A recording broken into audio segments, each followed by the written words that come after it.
Oferecimento: Supermercado Cambará, 43 3325 7755, Londrina, Paraná.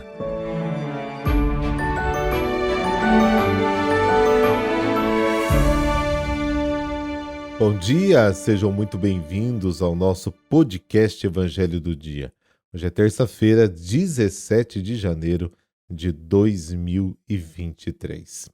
E eu queria, aproveitando esta data, agradecer todos os cumprimentos do dia 5 de janeiro, quando eu fiz aniversário. Muito obrigado, Deus abençoe.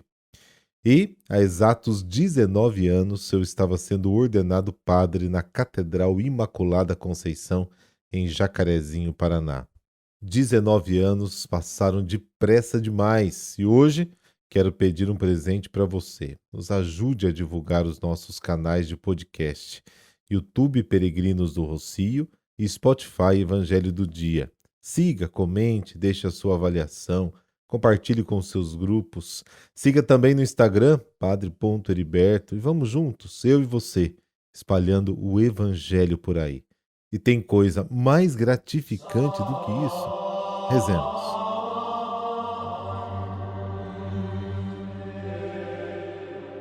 Pelo sinal da Santa Cruz, livrai-nos Deus, nosso Senhor, dos nossos inimigos. Ó Deus, que chamastes no deserto Santo Antão, pai dos monges, para vos servir por uma vida heróica, dai-nos por suas preces a graça de renunciar a nós mesmos e amar-vos acima de tudo. Amém.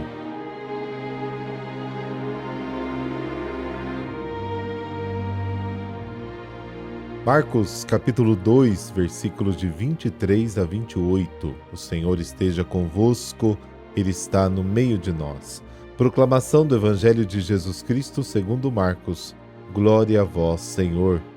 Jesus estava passando por uns campos de trigo em dia de sábado.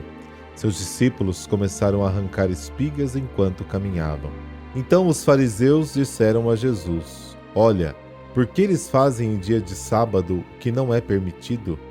Jesus lhes disse: Por acaso nunca lestes o que Davi e seus companheiros fizeram quando passaram necessidade e tiveram fome? Como ele entrou na casa de Deus no tempo em que Abiatar era sumo sacerdote, comeu os pães oferecidos a Deus e os deu também aos seus companheiros? No entanto, só aos sacerdotes é permitido comer esses pães. E acrescentou: o sábado foi feito para o homem e não o homem para o sábado. Portanto, o Filho do homem é Senhor também do sábado. Palavra da salvação. Glória a vós, Senhor.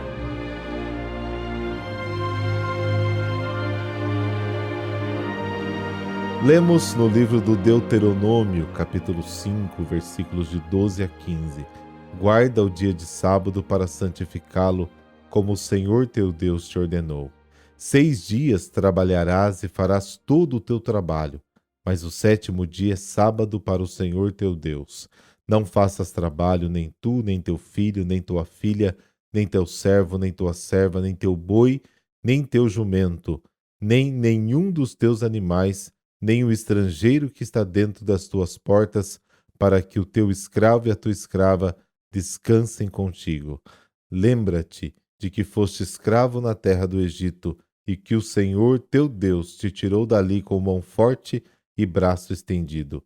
Por isso o Senhor teu Deus te ordena a observar o dia de sábado. O sábado é o dia do descanso semanal, consagrado a Deus que descansou no 7º dia da criação. Gênesis capítulo 2, Êxodo capítulo 20. Por essa razão religiosa, junta-se a uma preocupação humanitária. É preciso que os não livres, os escravos, sintam a alegria da liberdade pelo menos de 7 em 7 dias. Isto queria garantir o texto bíblico. Além disso, os israelitas devem lembrar que são livres porque Deus os libertou da escravidão. O sábado é, portanto, uma festa memória, um memorial daquilo que Deus fez por eles e de como Deus quer que o homem seja livre. Os discípulos começaram a arrancar as espigas. A lei permitia expressamente esse gesto. Se passares pela messe de teu próximo, poderás colher espigas com a tua mão, mas não meterás a foice na messe do teu próximo. Deuteronômio capítulo 23. A Mishnah, que é uma espécie de lei oral, para distinguir um pouquinho da escrita, da Bíblia, que codificou as leis sabáticas desenvolvidas pela tradição judaica, lista 39 atividades proibidas, entre as quais várias atividades agrícolas, incluindo a colheita. Também foi especificado que as espigas não podiam ser arrancadas, mas apenas descascadas com os dedos. Qual é a interpretação da lei que melhor revela as intenções de Deus, a face de Deus? Deus está do lado de Jesus, e Jesus estabelece um princípio. O sábado foi feito para o homem, e não o homem para o sábado. No ambiente em que Jesus vivia, a lei valia muito mais que o homem. Jesus não aboliu a lei, mas desafiou suas falsas interpretações e indicou o princípio que dá valor a toda a lei. A lei é para o homem. E ele nunca tinha feito isso. Sabe-se de fato que o poder instituído quase sempre faz da lei a sua força. Quem toca a lei morre. E Jesus também morreu porque, segundo eles, violou a lei de sábado. O sábado é feito para o homem, significa acima de tudo que toda lei, mesmo a mais sagrada, é para a vantagem do homem, vantagem espiritual, para sua melhor dignidade. Na criação, tudo foi feito para o homem, inclusive o sábado, que é figura do próprio Senhor da vida. O homem é para Deus, porque Deus é primeiro para o homem. A liberdade de consciência de Jesus, que é a verdadeira adesão à vontade de Deus, exprime um anúncio de salvação tão beatífico como aquele contido nas palavras: o Filho do Homem tem poder para perdoar pecados na terra. Marcos capítulo 2. De fato, o perdão dos pecados e a libertação da estreiteza humana expressam igualmente bem o mesmo poder de salvação. Os mandamentos de Deus foram dados por amor ao homem, para o seu verdadeiro bem. Só a consciência de uma responsabilidade para com este Deus, a quem teremos de prestar contas de cada ação e cada palavra, como está em 2 Coríntios capítulo 5, nos dá também o direito a uma liberdade corajosa, como a liberdade vivida por Jesus.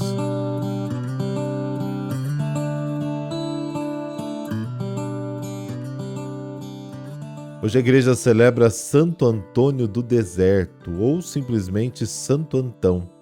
Ele nasceu em 251 no Egito, em família cristã e abastada. Seus pais morreram quando contava apenas entre 18 e 20 anos, deixando para ele e sua única irmã, bem mais nova, uma certa fortuna material e outra espiritual muito maior. Entrando numa igreja, ouviu o evangelho que diz: se queres ser perfeito, vende o que tens e dá aos pobres. Depois vem, segue-me e terás um tesouro no céu. Mateus 19. Decidiu então doar os seus bens aos pobres e dedicar-se radicalmente à vida eremítica e também ascética. Decidiu então doar os seus bens aos pobres e se dedicar radicalmente à vida eremítica e ascética, mas reservou algo para garantir o sustento da irmã. Porém, novamente entrando na igreja, ouviu a passagem: não vos preocupeis, pois, com o dia de amanhã. O dia de amanhã terá suas preocupações próprias, a cada dia basta o seu cuidado. Mateus 6. Então doou também esta reserva e entregou a irmã aos cuidados de conhecidas senhoras de confiança.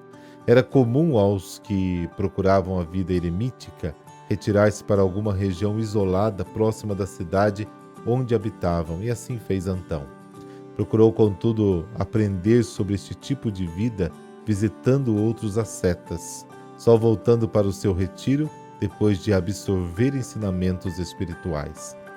Santo Antão foi terrivelmente tentado pelo demônio, que, conforme Santo Atanásio, biógrafo de Antão, não suportava sua decisão de vida radicalmente santa.